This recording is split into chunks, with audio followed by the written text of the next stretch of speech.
tutahimizana sana baada ya wokovu. Tutahimizana sana baada ya kuja kanisa. Tutahimizana sana baada ya kuwajibika kumtumikia Mungu. Tutahimizana sana kwa baada ya ibada zote. Tutahimizana sana baada ya kufunga na kuomba. Tutahimizana sana baada ya kuwajibika katika uumbaji wa Kristo, ndani ya mwili wa Kristo, ndani ya maisha yetu. Tutahimizana sana kwa sababu tu ni ngumu, kwa sababu unayemwambia hajaiona faida ya kile ambacho anamwambia kisimamie. Ya kile ambacho anamwambia kifanye, hajaona faida, hajaona matokeo. Kama mtajaona matokeo ya ibada za maombi ya kufunga, tutatangaza baadaye tutagombana na watu. Kama mtajaona ibada za katikati ya wiki ya kuimarishwa zaidi, tutagombana tu. Lakini mbegu ambayo ni maamuzi, ambayo ni mtaji, ambayo naona faida kabla hujaipanda kwenye ardhi, kabla hujaona matokeo ya wokovu wako, huwezi kulazimishwa kuokoka. Kabla hujaona matokeo ya mwisho wa maisha yako, huwezi kulazimisha kusali. Kabla hujaona nani anakujalia unakuwa na afya ya siku 7, unaweza kufanya kazi zako kwa afya, kwa usalama, unaamka na lala. Kama hujaona yuko mmoja ambaye anakesha kwa ajili ya maisha yako, tutagombana wewe sana kwa baada ya kuja kanisani. Tutagombana sana. Kumbe faida unaiona kabla hujapanda mtaji. Usipoona faida ya kumwabudu Mungu, usipoona faida ya kukua, nina uhakika 100% bila mashaka ndani ya moyo wangu, hatuwezi kukua kanisa kwa sura ambayo watu wanataka ibada ya Jumapili mpaka Jumapili. Na sometimes tunakuja Jumapili, afanya assignment yake, anaondoka, anaenda kwenye mishe zake. How you plan your mature? Utawezaje kukua? Utawezaje kuwa imara? Haiwezekani. Usipoipanda, isipokufa, haiwezi kuleta matunda. Usipopanda mbegu fulani kwenye maisha yako, hiyo mbegu isipokufa ndani, sikiliza, kufa ni mwisho wa mwendo. Kufa ni mwisho wa maisha. Kufa kule, kwa mujibu wa neno hili, usipokuwa na neema inaweza kukusaidia kwamba mwendo huu ni mwendo wa Musa kuchunga ng'ombe za Yethro. Lakini kuna mwendo Mungu anamwambia Musa kwamba vua viatu. Kuna vitu visipovuliwa, kuna vitu visipoondolewa kwenye maisha yetu, kuna vitu visipoachwa kwenye maisha yetu ya wokovu, kuna vitu visipokasirikiwa, usipovichukia. Sioni Musa alirudi tena kuzifuata ng'ombe baada ya kukutana Mungu. Sioni Musa alirudi tena kwa Jethro kuchunga ng'ombe. Sioni Musa alikaa tena miguuni kwa Jethro. Sioni Musa alirudi tena Midiani. Usipokufa ule uchungaji wa ng'ombe ndani ya Musa, ulipokufa ukaingia uchungaji wenye kuwabeba watu kutoka kwenye mateso, kutoka kwenye maonezo ya Farao, ambao ni uchungaji wa Bwana alikusudia ndani ya maisha ya Musa. Kwamba kabla sijakuzaliwa wewe, Musa nalikujua, ulizaliwa kwa ajili ya kazi hii, lakini ulipita pale tu. Kuna mienendo watoto wangu ambayo ni mienendo ya kupita tu, lakini haina faida, haina matokeo, haina uzuri wote mbele za Bwana. Usipokufa ikaoza, utabaki urithi. Utaona wokovu kwenye Biblia, utaona wokovu kwenye maneno, hautamuona Mungu kwenye maisha yako. Hautaona faida ya uzima wa milele ndani ya maisha yako. Uzima wa milele tunauona leo. Uzima wa milele tunauona leo. Uzima wa milele tunauona leo. Mienendo ambayo tunaenenda nayo katika Kristo, tunaulinda uzima wa milele ambao tunauona leo. Usipoona uzima wa milele, Paulo anasemaje? Mimi napiga ngumi si kama mtu apigaye hewa. Asema na utabisha mwili wangu, na utesa mwili wangu kwa ajili ya uzima milele. Amen. Paulo anasema mwili wangu ninaulinda, ninauzuia. Mwili wangu ninaushinda, kwa sababu kuna mashindano kati ya mwili na roho.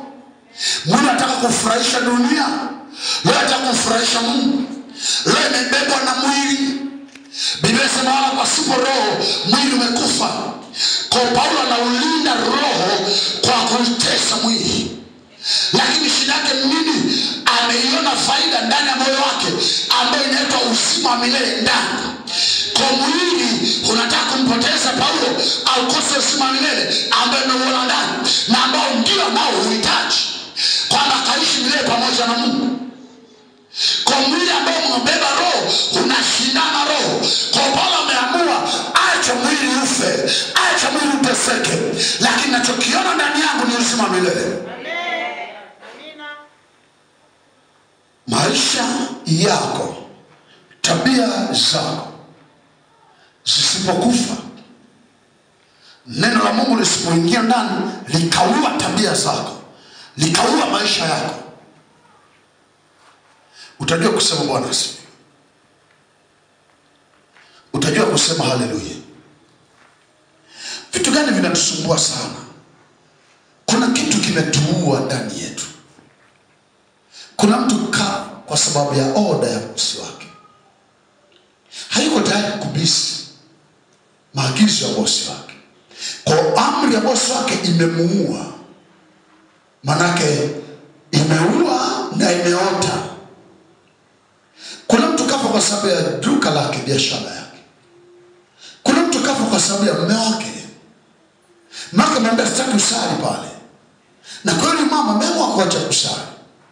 Kwa kufa huku nazungumzia ni nguvu iweza kufanya ikawa ndio maamuzi yako.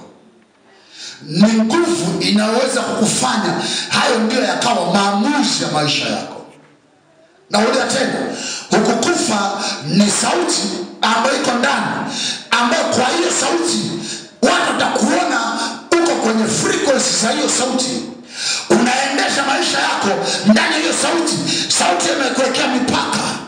Mtume Paulo kwenye Matendo ya Mitume 17 anasema ndani yake tunaishi, ndani yake tunakwenda na kuwa na uhai wetu. Maana tangu zamani alishatuwekea mipaka. Yohana anasema na yeye kwamba tukiwa na yeye tunaishi hata tungali mautini. Maana kwa yeye tumetoka mautini tumeingia uzimani. Gharama za kulinda vizuri milele ni hapa. Hata Yesu alisema katika kanisa la Sardi, aliwaambia umekuja kukesha ukayamarisha mambo yanayotaka kufa. Uwe mwaminifu hata kufa, uwe tayari hata kufa. Tunakumbushana kusali, tunalazimishana kusali. Mungu sio bosi, lakini kuna kitu cha muhimu ambacho kwa hicho unaamua tu ukae nyumbani, unaamua tufanye mambo yako. Tumesoma kwa Warumi pala. Niliposoma ya Warumi niliogopaga sana. Asa Mungu, muujiza tunaotaka, muujiza mkubwa ni kitu gani? Muujiza mkubwa kwenye maisha ni kuwa hai. Amen. Na si tu kuwa hai, kuwa na afya bora. Na tufanya tuwe na afya bora ni Mungu, sio madaktari. Na tufanya tuwe na uzima. Uwezi kuona faida ya kutarajia unayotarajia kama kubwa kama hujaona faida ya kuwa na uzima wenye afya. Mungu alitufanya tuwe na uzima, tuwe na afya.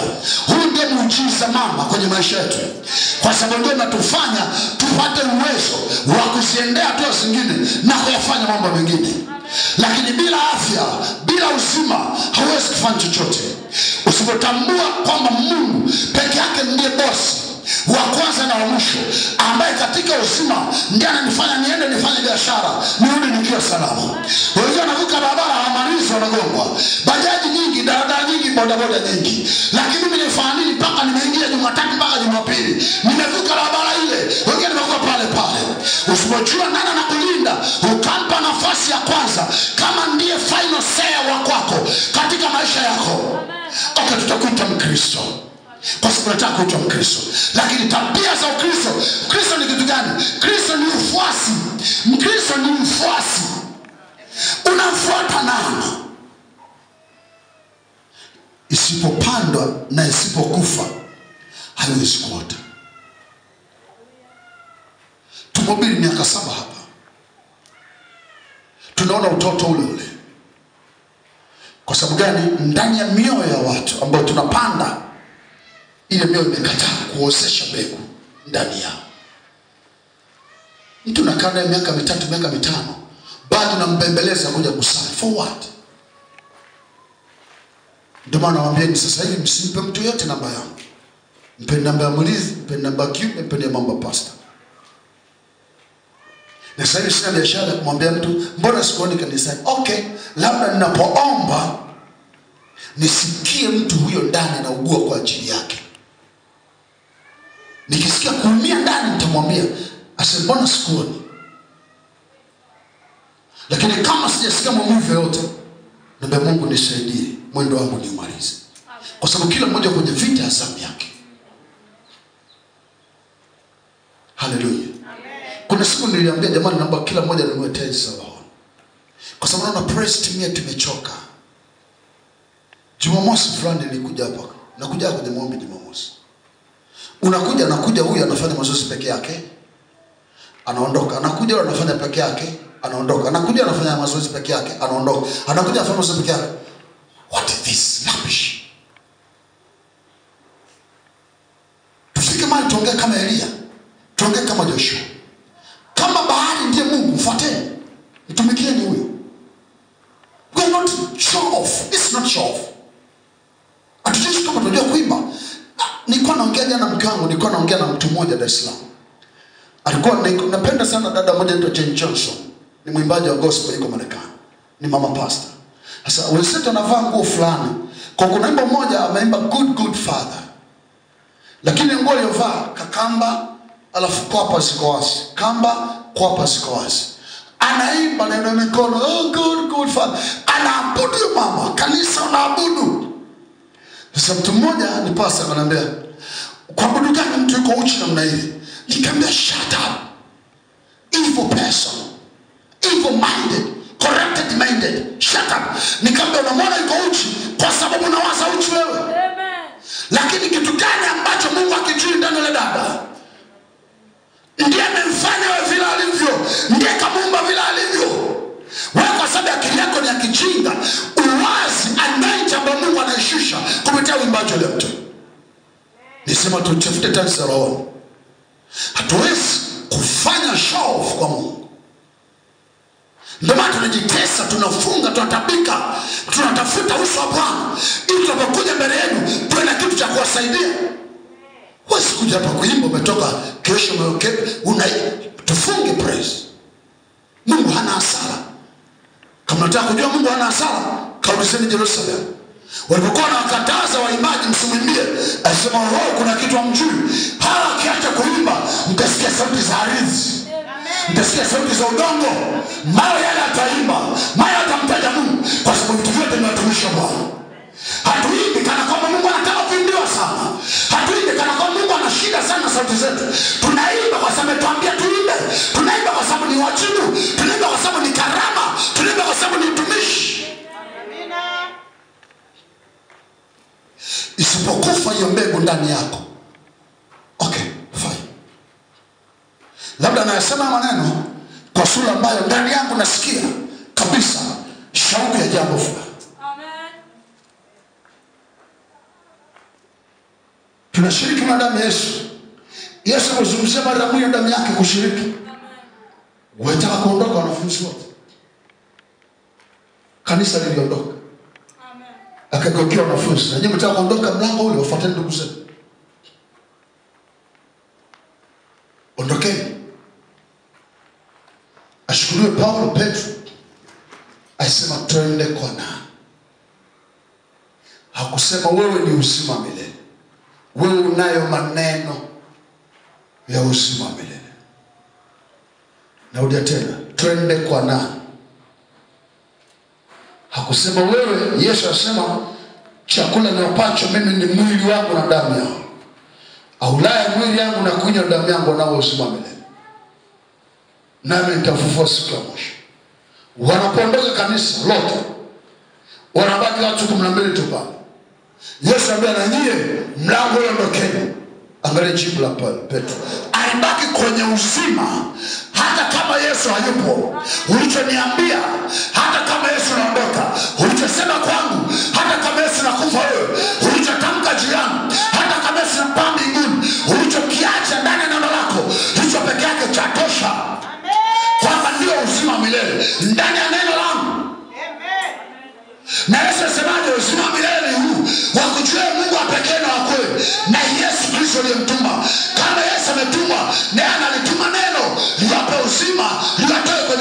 mateso yao. Twende kwa nani maneno yako ambayo atakaa, maana amesema mbingu na nchi zitapita, lakini maneno ambayo Petro aliona uzima ndani ya maneno, yale maneno yadumu hata milele. Twende kwa nani tuache haya maneno. Mbegu tunayopanda kwenye maisha yetu, maisha yenu, msiporuhusu kufa. Msiporuhusu kufa, Mungu mtainua ghadhabu yake juu yenu. Tumewatumikia kwa uaminifu wote, tumewatumikia kwa mzigo. Mungu labda kwa miaka hii ambayo tumetumika sana hapa, tungetumika kama wengine, labda Mungu angehudumia roho za watu wengi sana.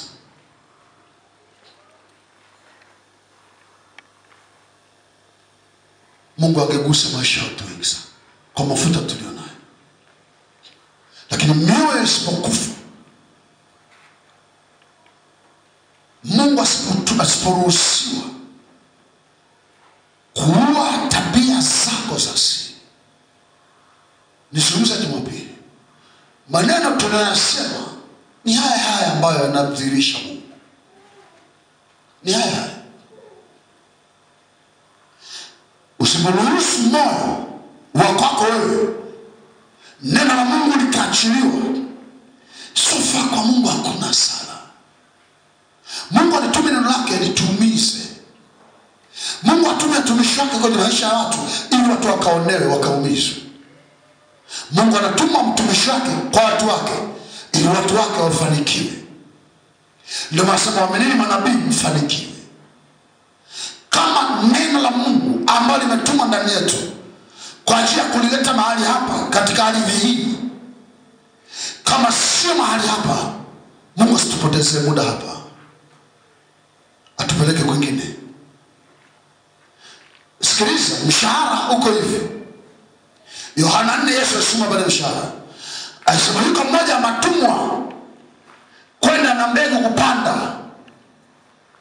Baadaye yule aliyetuma kupanda mbegu atarudi, na huyo ambaye kamtuma watakapokutana, anasema huyu atakapompa mshahara, huyu anayepokea mshahara anaufurahia mshahara kwa sababu ya mbegu zilizopanda, lakini atoa mshahara anafurahia kwa sababu mbegu zimestawi.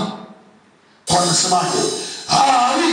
Mwenye kutoa mshahara na mwenye kupokea mshahara wanafurahi kwa furaha inayofanana, kwa sababu mbegu zimepandwa na amelipa mshahara wake. Amen. Hatuwezi kupanda mbegu mahali ambapo asiyote.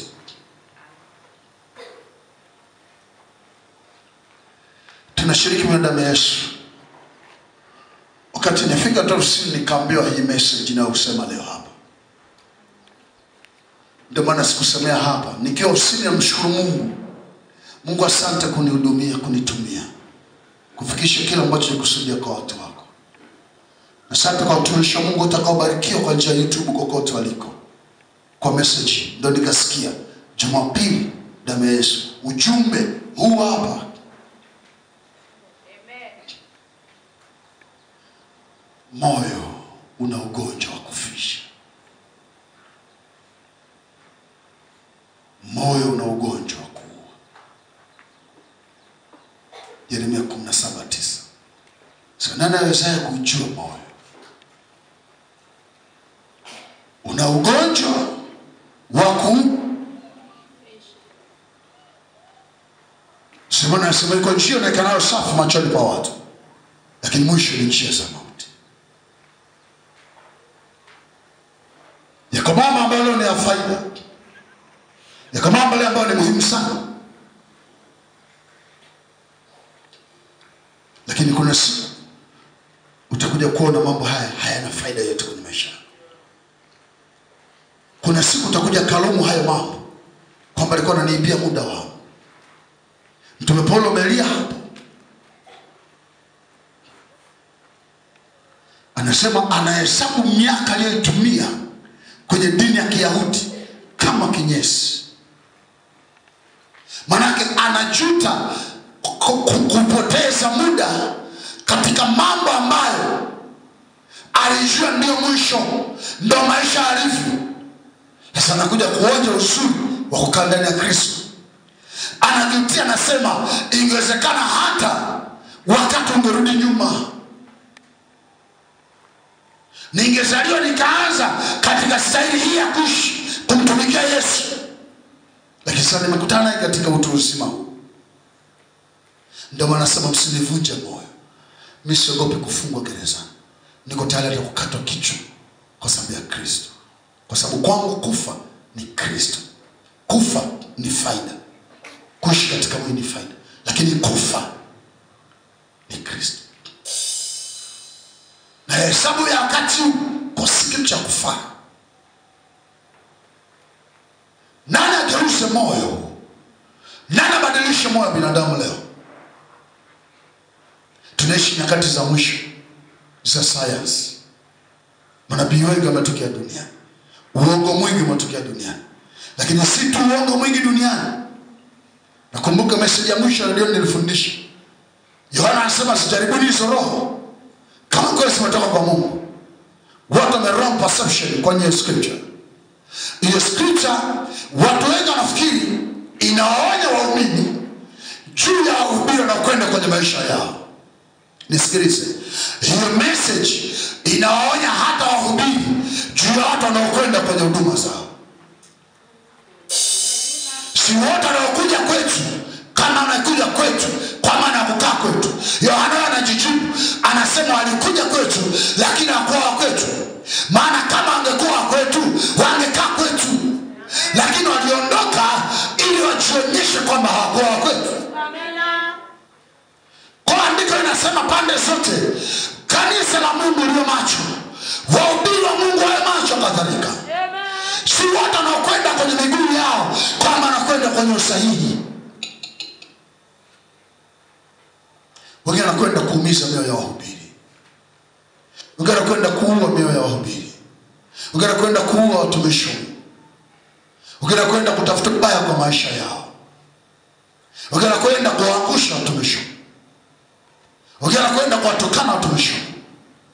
Wengine wanakwenda kuua kanisa la Mungu. Wanakuja pamoja na mtumishi wa Mungu ili kuua watumishi wa Mungu. Wanapotoka malango haya wanaongea upuzi juu ya mtumishi wa Mungu. Na Mungu ameshaonya usimlani kiongozi wa watu wake.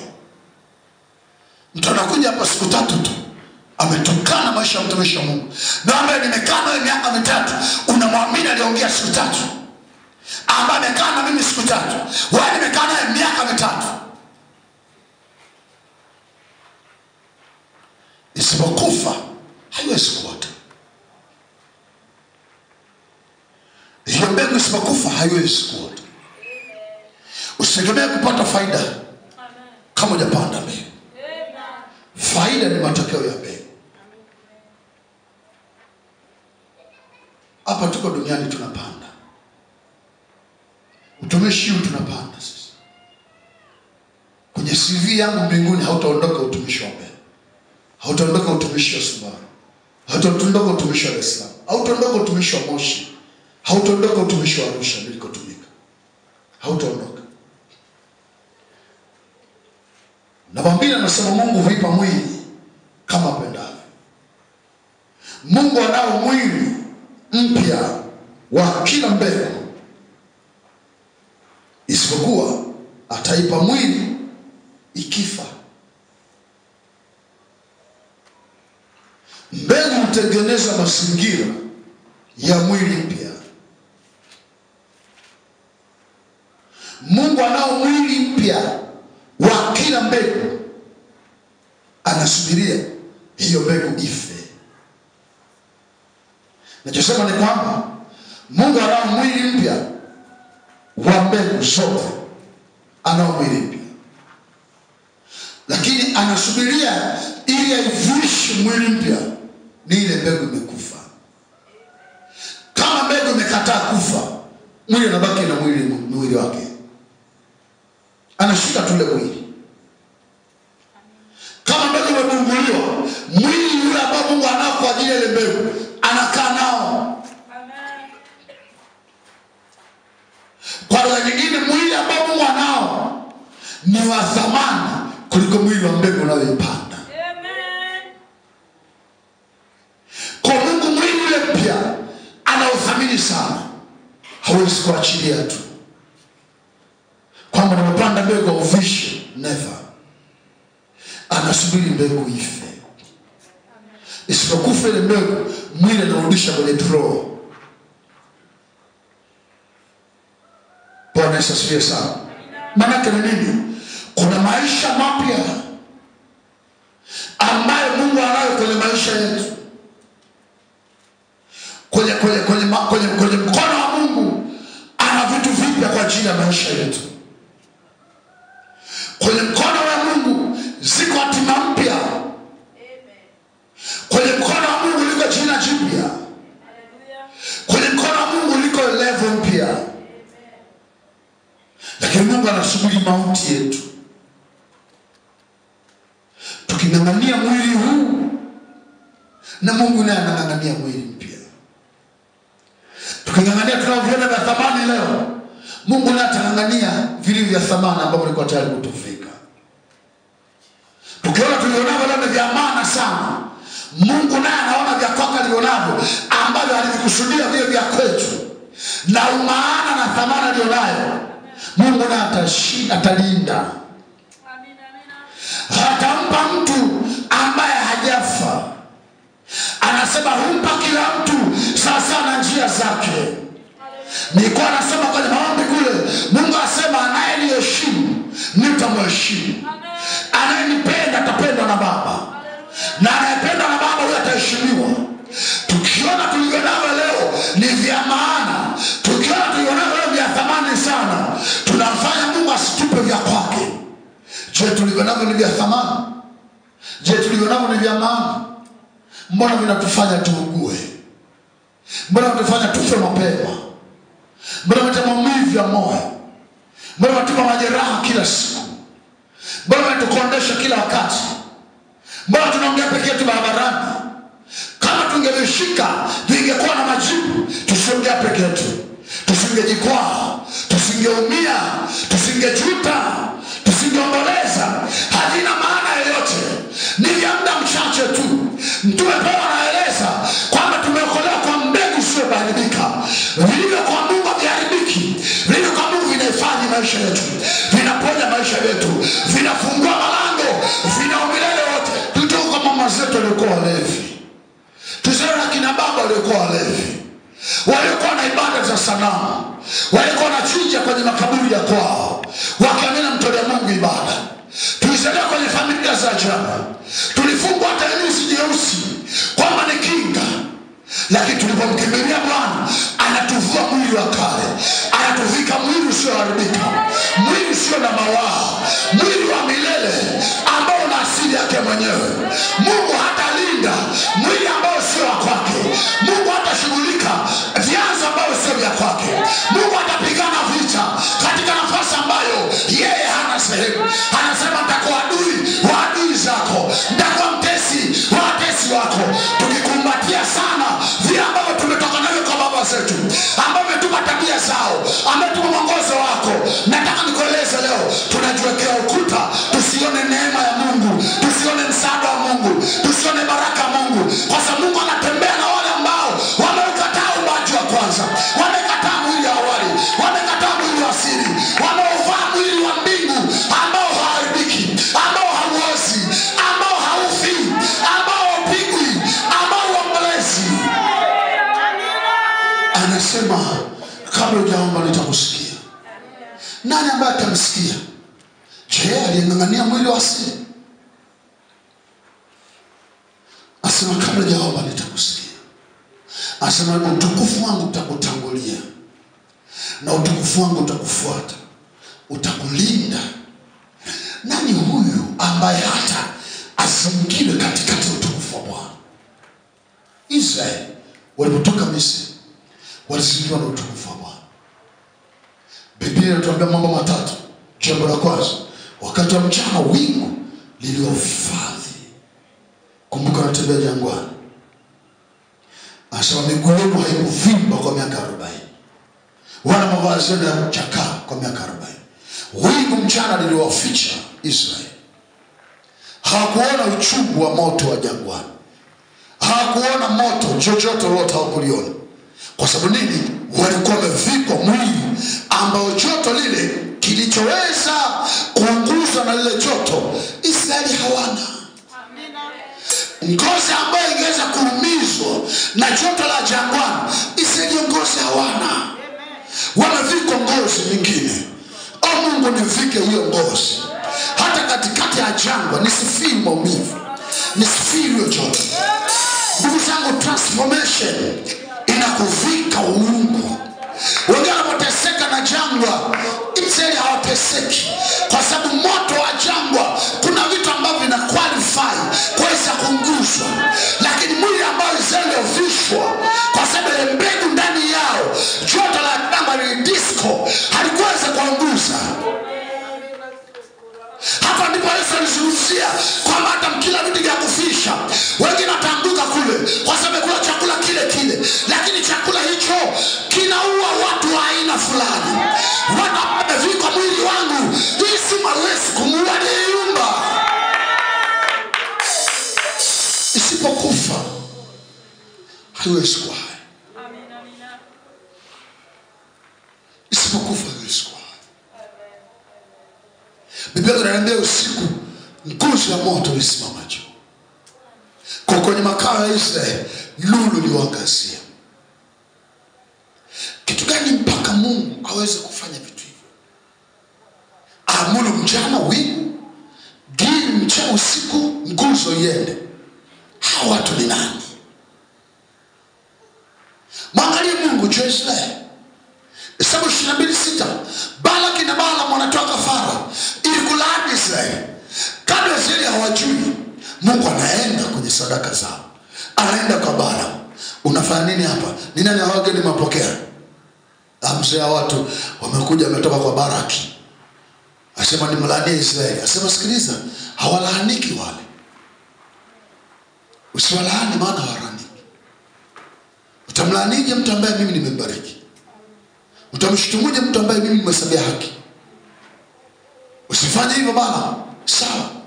Ni nani hawa mpaka Mungu anakesha kwa ajili yao?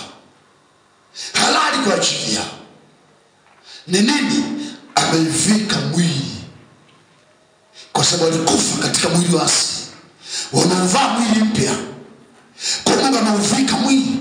Kinachompeleka Mungu mahali pale ni kulinda thamani ya alichokiweka juu yao. Ndicho kinampeleka Mungu atoke mbinguni kwenda kutembea nao. Kama singevaa ule mwili, nguzo ya moto singekuwepo, wala wingu lisingekuwepo. Lakini jambo la tatu pale kwenye anasemaje? Anasema mapambazuko zamu ya 4, malaika wa Bwana akalichungulia jeshi la Farao.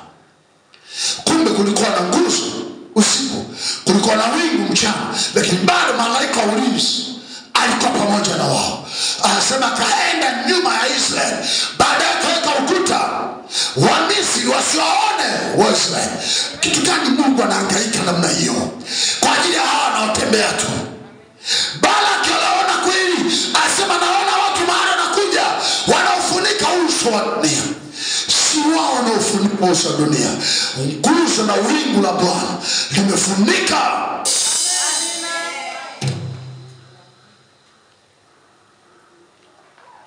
Ibrania anajiuliza swali moja. Tutapataje kupona kama mambo ya Mungu ni ya kawaida? Kama mambo ya Mungu na nitaenda kanisani as I wish. Kama sijisikii, si mtu ana spend wiki 3 kanisani. 3 Sundays uko nyumbani. Maybe you are not belong here. Kwa sababu kama moyo kabisa, moyo wako na hiyo njaa ya nini ulionayo? Ni njaa ya chakula. Moyo sio ugua kukosa ibada. Okay, maybe labda sina maneno ya uzima kama kina Petro alivyoona kwa Yesu. Labda ndani yangu hakuna neno la uzima ambalo unapata wewe. Ndio maana kukosa Jumapili kwako ni sawa. But why? Just your heart.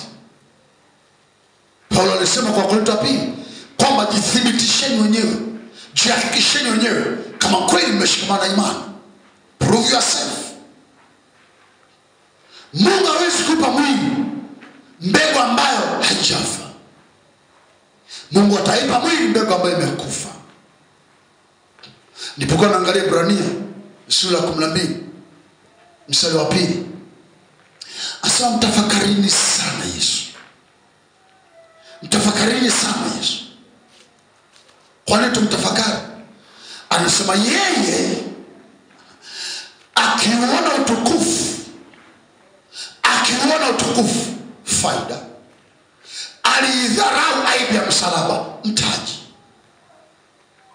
Akiuona utukufu ambao unafunuliwa baada ya kupita msalabani, baada ya kupita mautini, baada ya kukamatwa na wanyang'anyi, baada ya kupigwa mishale, baada ya kupigwa visu, baada ya kutombolewa na miba, baada ya kuvuliwa nguo hadharani.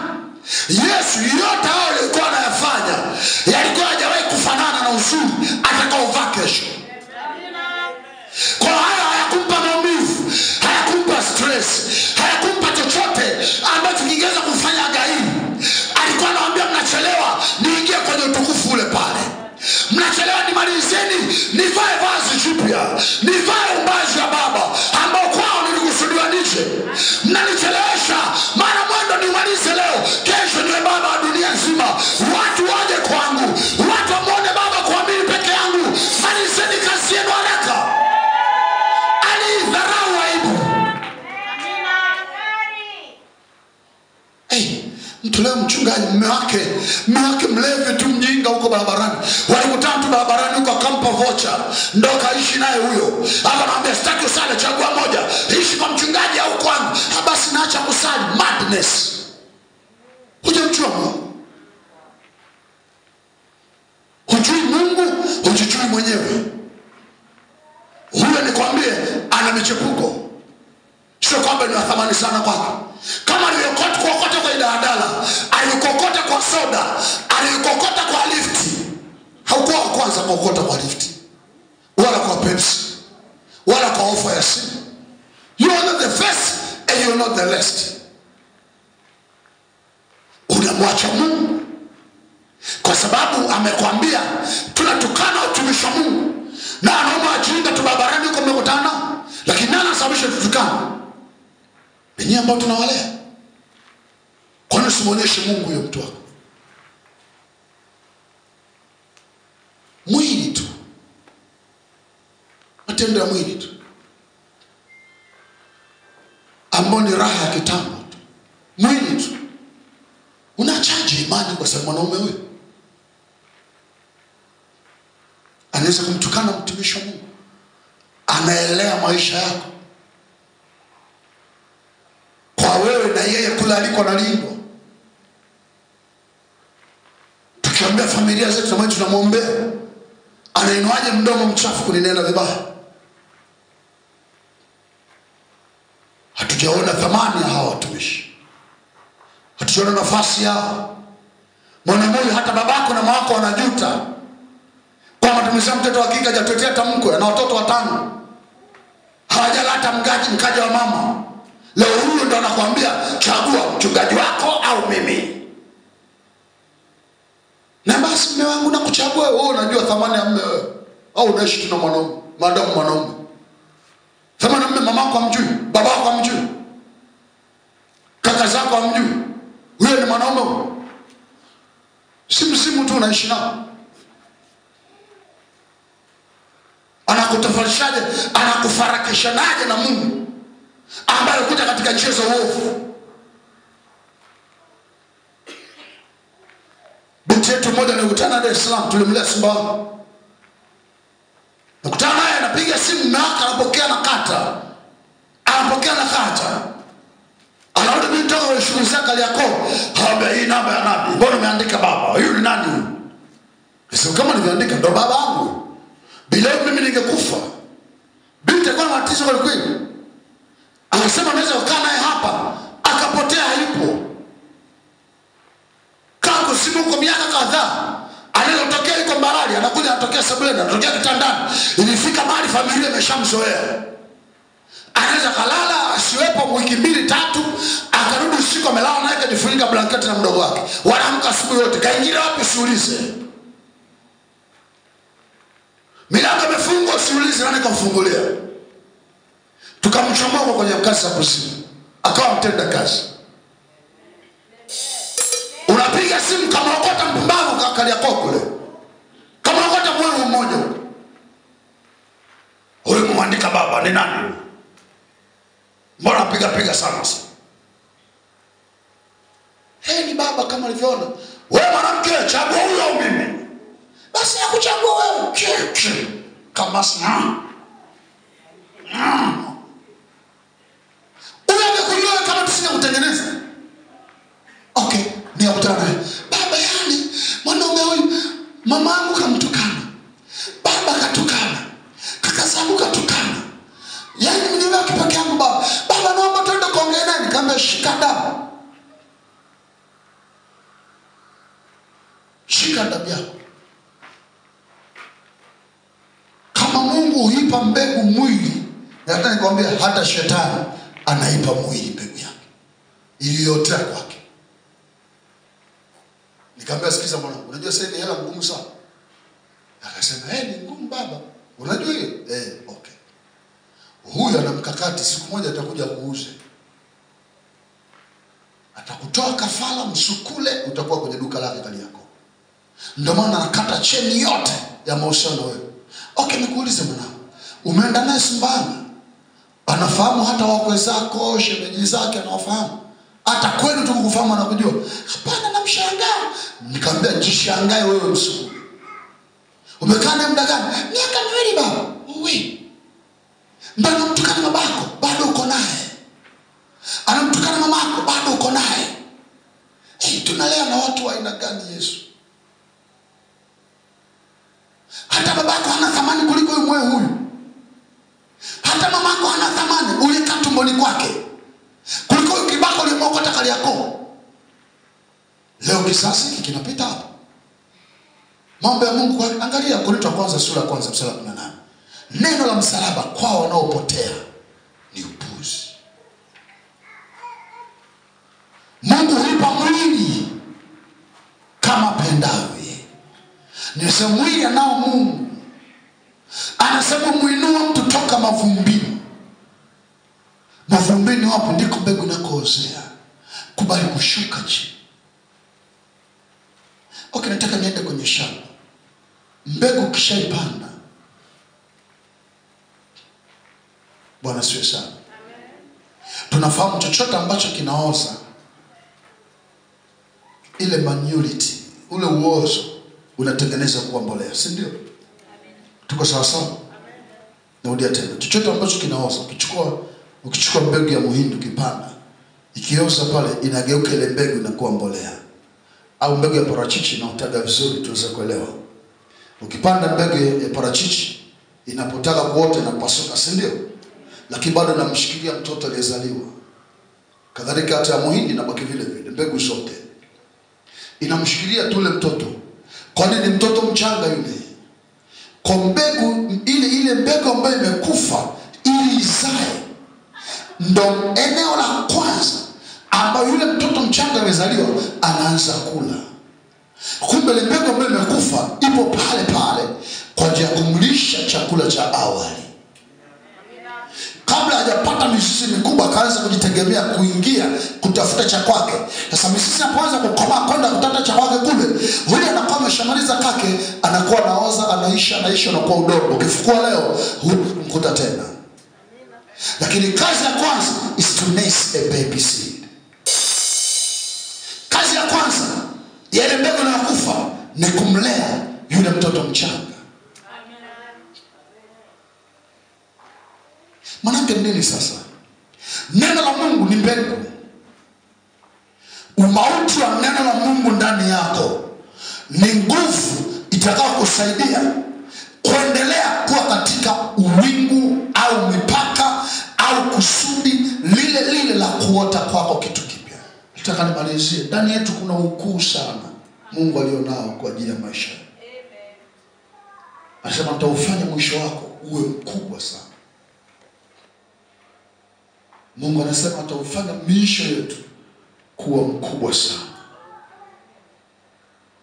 Lakini mpaka tuvue mwili tuliopokea kwa baba zetu, tuliopokea kwa ume zetu. tusipouvua ule mwili tukabaki na Mungu, kila kitu ambacho nafikiri ni kikubwa leo cha maana leo akina maana yote. Msema anasema kila kitu duniani kudirisha upepo, maana hakuna kipya chini ya jua. Yaliyokuwepo ni yale yale na ataendelea. Biashara ya utume na commercial mwaka 1900 na ngapi hapa, lakini biashara ya utume ilianza wapi hawakuambia.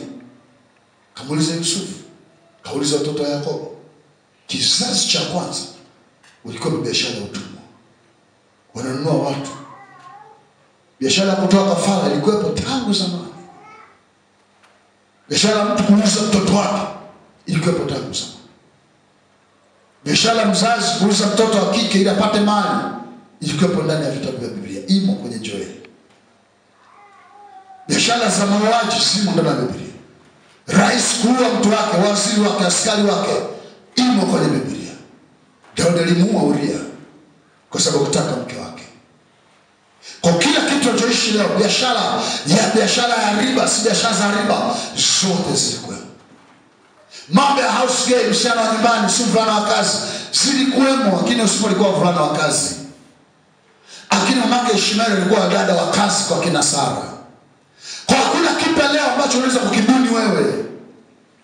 Mitindo ya nywele ilikuweko. Ndio maana anasema kujipamba kwa wanawake kusio kwa kusuka mitindo ya nywele. Kwa nywele zilisukwa tangu zamani. Hauna kitu leo cha kuanzisha. Hauna kitu. Biashara ya kahaba ilikuweko tangu zamani. Kahaba asema nilimuona kijana mmoja mpumbavu, Mithali 7, ambaye hana akili. Akakutana kahaba mmoja kutanga ambaye kai nyumbani. Wanaojuza barabarani hao liko agano lao tangu kwenye Biblia. Hawajaanza leo. Anasema kamvuta kwa maneno ya upembelezi. Hata kijana akavutwa.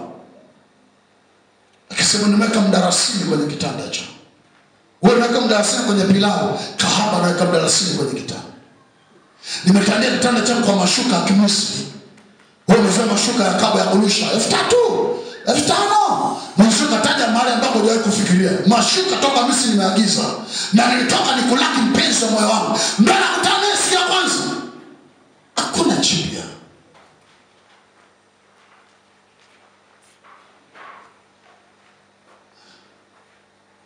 Upandayo isipokufa ni kujilisha upepo. Mathayo 13:31 na 33 nimalizia hapo. Yesu alizungumzia habari ya mfano wa mbegu moja ya haradali. Mimi kwa macho yangu sijawahi kuiona, lakini kwenye vitabu mbalimbali nimesoma kwamba ni mbegu ya aina gani. Bwana sio sawa. Hapa kwenye hiki, kwenye hapa wanasema ukiweka hivi kwenye mbegu ya mchiche, ukiweka hapa tano na hii, unaweza kutoka na mbegu za mchiche 50 mpaka 70. Hapa panapokunja, ukifanya hivi mbegu za mchiche kama tunazifahamu, lakini tunazifahamu mbegu za mchiche sio? Ukiweka hivi unaweza kutoka nazo pisi punje kama 50 mpaka 70 ngapi.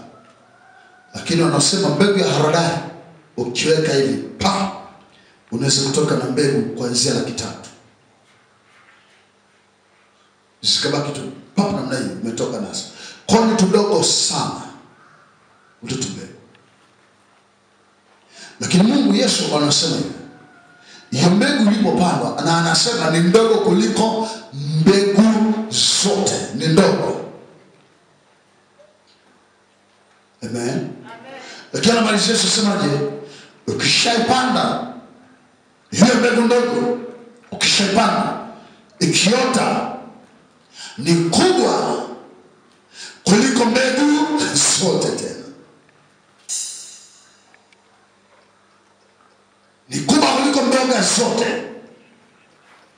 Baada anasema ukubwa wa hiyo mbegu, matokeo yake kuna viumbe kadhaa vinapata mbegu ambayo ilikuwa ndogo. Asema hata ndege wakapata mahali pa kusimama, pa kuweka viota vyao. Hata watu wakapata nafasi pa kukaa kivuli chao. Hata nyoka wakapata nafasi, hata kenge, hata nguchiro wakapata nafasi ya kujistiri. Lakini mbegu ukifanya hivi 300,000. Ukichukua za parachichi unazishika hivi 5. Zenye ukibeba hivi milioni 100. Lakini moja tu ukiipanda, ndege wanapata pa kukaa, pa kuishi. Viumbe hai wanapata nafasi ya kuishi pale kwenye kivuli chake. Lakini hata binadamu anapata chakula kwenye ile mbegu. Mungu amesemaje? Kila mbegu Mungu huipa mwili. Kila mbegu Mungu huipa mwili. Haleluya. Sema na mimi, kila mbegu ina mwili wake. Mbele za Mungu. Haleluya. Sasa usije kutegemea kuchukua mbegu ya mchicha unasema naipatanisha au naipiga pawa nje izae kama haradali. Haiwezi. Mbegu ya haradali itabaki ya haradali. Mbegu ya parachichi itabaki ya parachichi. Mbegu ya cabbage sijaikuiona kwa macho yangu. Kama damu iko hapa tatoleza baadaye. Nasikia kitu kidogo hivi. Ndugu zangu, wakati nafundishwa somo hili nilipata machozi sana ndani ya moyo. Jana nikamwambia mke wangu nataka niende kanisani nikapate muda wa kuomba. Nimeondoka hapa saa 1. Sikupata nafasi ya kuomba chochote zaidi ya kulia machozi. Kwa namna ambavyo Mungu tunavyochelewesha, na kwa sababu ya kule kuchelewesha kuna ndege tunawakosesha mahali pa kukaa. Kuna wanyama wanakosa mahali pa kuishi kwenye kivuli chetu. Kwa nikawa kwenye maombi tu ya rehema na kulia kwa machozi sana. Nilikuwa nimepiga magoti kwenye kona kule. Kwamba kumbe Mungu maybe mianzo yetu ni mianzo midogo ambayo wakiitwa 10 hata uonekani. Wakiitwa 500 hata hauko kwenye hao 500. Lakini kwako Mungu inawezekana hao ambao wanaonekana leo mimi ni haradali yao. Amen. Kwamba kitu wachungaji 500 Mbeya wakipelekea barua mkoa Chalamia nataka kuona wachungaji 500. Huyu mwamba hata hajulikani kwamba kuna mchungaji mmoja hapa. Kwa nini ni haradali? Sikiliza athari zake, hasara zake. Mbegu ya parachichi ukikanyaga utasikia kama mguu unateleza unatanuka. Umekanyaga kitu fulani. Lakini mbegu ya haradali utakanyaga wala usikii chochote. Unatembea tu na kanyaga usikii. Wengine tulikanyagwa, tunatukanwa tu. Tunapuuzwa tu. Kila mtu anaweza kunyosha kidole kama anajisikia moyoni. Lakini kumbe ni nini? Ni haradali haionekani. Ni haradali haijulikani. Kwamba na faida hii. Nikaona moyo wa Mungu kwamba Mungu hana kidogo, ingawa amekifanya kidogo kwa sura ya nje. Mungu hana kidogo katika mkono wake. Mungu nataka nikueleze leo, wako waimbaji ambao hamjui hata kwamba wanaimbaje. Anaimba sauti ya ajabu ajabu tu, lakini yeye ambaye ndani yake kwenye mkono wake hana kidogo. Shida sio sauti inayotoka. Amen. Shida kutoka kule kinatoka pumzi ya ndani. Amen. Kama inatoka pumzi ya kuponya, kama inatoka pumzi ya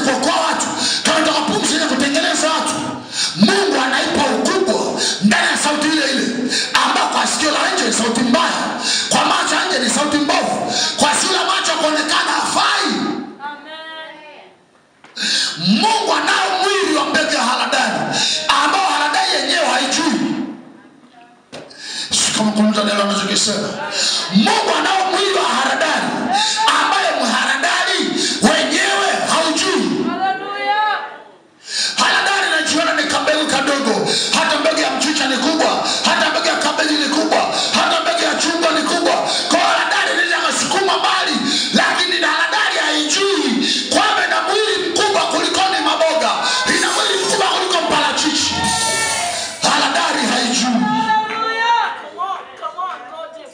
Nilipoandika pale nikaandika, God help me to know who am I in your hands before your presence.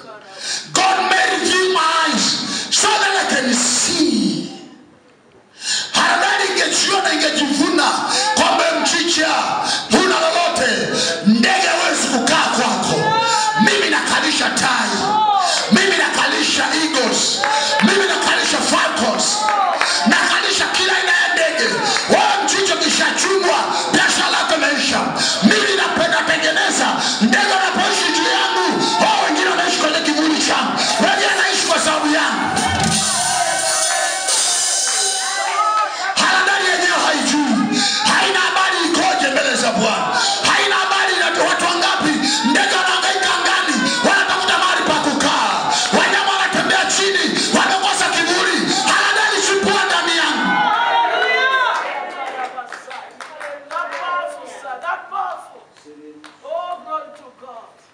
Taka nikwambie,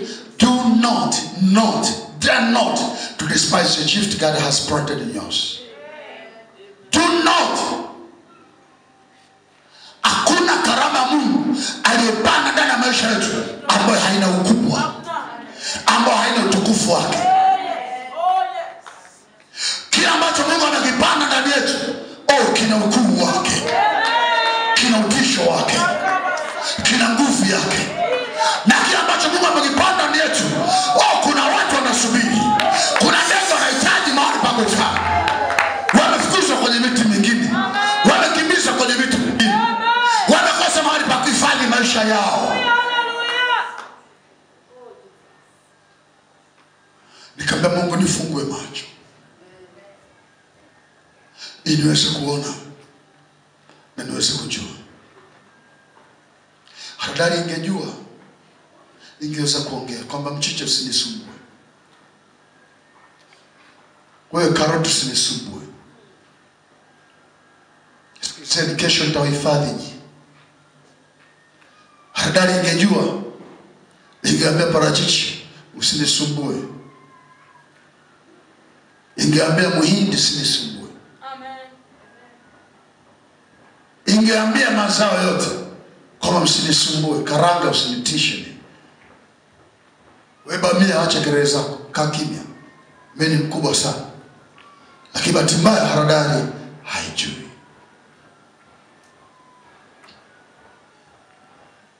Kwamba Mungu ana ukuu sana wa mbegu ya haradali.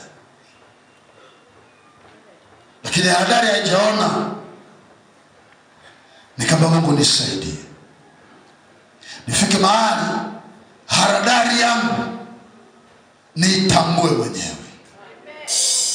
Na haradali yangu hii, kwa sababu hiyo tu, Mungu nipe mwendo mahali ambapo itaota, nisikie ndege wanaimba juu, nisikie wanyama wamehifadhiwa chini, nisikie watu wanaishi kwa sababu ya uwepo wangu katikati yao.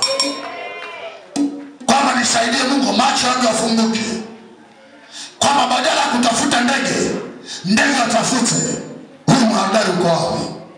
Nisaidie mharadali wa Isaya 60 kwamba inuko wangaze, maana majira ya nuru yako umekujia, na mataifa wataiona na watakujia. Kwamba mbegu ya haradali haitatafuta ndege wa kukaa juu yake, bali ndege waliokosa malisho, waliokosa mahali pa kukaa, watautafuta mharadali uko wapi. Kwamba ndege wenyewe ndio anahangaika, sio mharadali. Kitendo cha mharadali kuoteshwa namna hii, wako ndege ambao watashangilia kwamba bwana liko wapi, siku zote tunahangaika, tumepigwa na ndege wakubwa, tumeumizwa, tumenyeshwa mvua, tumekosa mahali pa kuweka viota vyetu. Wako ndege ambao wanafukuza kila siku, wanaliwa na tai, wanaliwa na kunguru, lakini kuna mahali mharadali utakapooteshwa, Bwana ataifa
kuponya maisha yao, ili uweze kuponya maisha yao.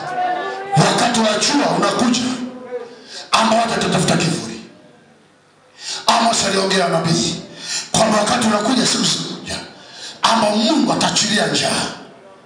Chakula kitakwemo kwenye nyumba zao. Sio magari ya chakula. Mashamba yatajaa vizuri tu, lakini iko njaa ya kukosa kusikia habari za kweli. Hamjapiga vita hata kumwaga damu kwa ajili ya dhambi. Piga vita hata wakati mwingine kiburi unadai piga vita. Haleluya. Uipandayo isipokufa hayoti. Tuchopana ndani ya mioyo yenu, msiporuhusu kife kikaleta uzao mwingine ndani, kikaleta umbo lingine, kikatengeneza kazi nyingine ndani yako, na kikaumba tabia ya Mungu yeye upa matunda. Kisipokufa utabaki hivyo, utabaki furaha Bwana, utabaki hivyo. Ruhusu neno la Mungu life ndani yako, likupe vazi au umbo jipya, likubadilishe. Tuko naomba kufunga siku ngapi? 14. Siamini kama wote tulifunga kama tulivyotangazia. Kitu gani kinakusumbua? Mbegu ya Mungu haijakufa ndani.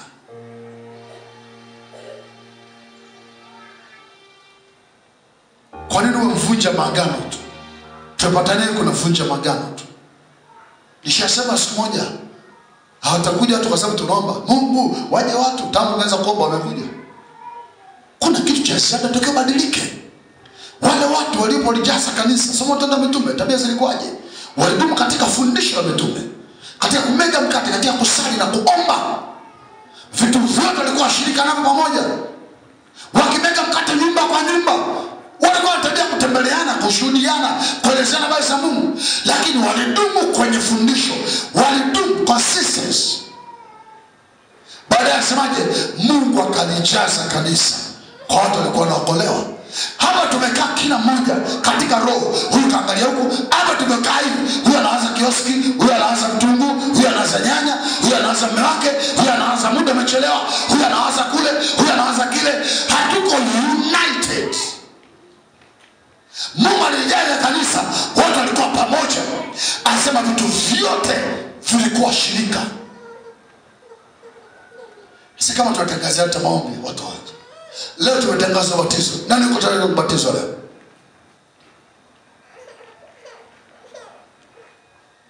Kwa hiyo nguvu ya umoja watu ndio inawavuta. Kwa sababu wakikaa pamoja, hata kwenye ndoa yako, mkikaa pamoja na mume wako na mke wako, bila shaka na analeta pamoja, sio roho moja tu. Roho moja anazaliwa na roho ya upendo. Ukipenda utashikamana. Kama hujapenda huwezi kushikamana naye. Usikwambia napenda sana. Okay, lakini kutenda zero minus. Kwa hiyo kupenda anazaa kushikamana. Wale watu walishikamana, Mungu akalizidisha kanisa. Anasema kwa watu walikuwa wakiokolewa, hakuna hata mmoja aliona vingi kuliko mwingine. Hawakuwa wanavunjiana heshima, hawakuwa wananyanyasana, hawakuwa wanadharauliana, walikuwa hawapuzani. Heshima ya Mungu iliyofanya mioyo yao kila mmoja kwa sawa na mwenzake. Haleluya. Uipandayo iruhusu ife ili upate mwili mwingine ndani ya maisha. Ndugu zako wanahitaji sana msaada wako. Hao ndio ndege wanatamani pa kutua. Ndugu zako wanahitaji msaada wako. Jamii yako inahitaji msaada wako. Jamii yako inahitaji kivuli cha maisha yako. Inahitaji, nategemea nani wapumzisha wale watu, nani wapumzika wale watu. Kuna mmoja ambaye ndani yake tunachokipanda akiruhusu kikafa, wale watapata mahali pa kukaa. Jina Bwana barikiwe sana. Mungu awabariki sana. Mungu awatunze. Mungu awawezeshe. Mungu awabariki sana. Mwana tazama kwenye YouTube, Mungu akubariki sana. Uipandayo achilia ife.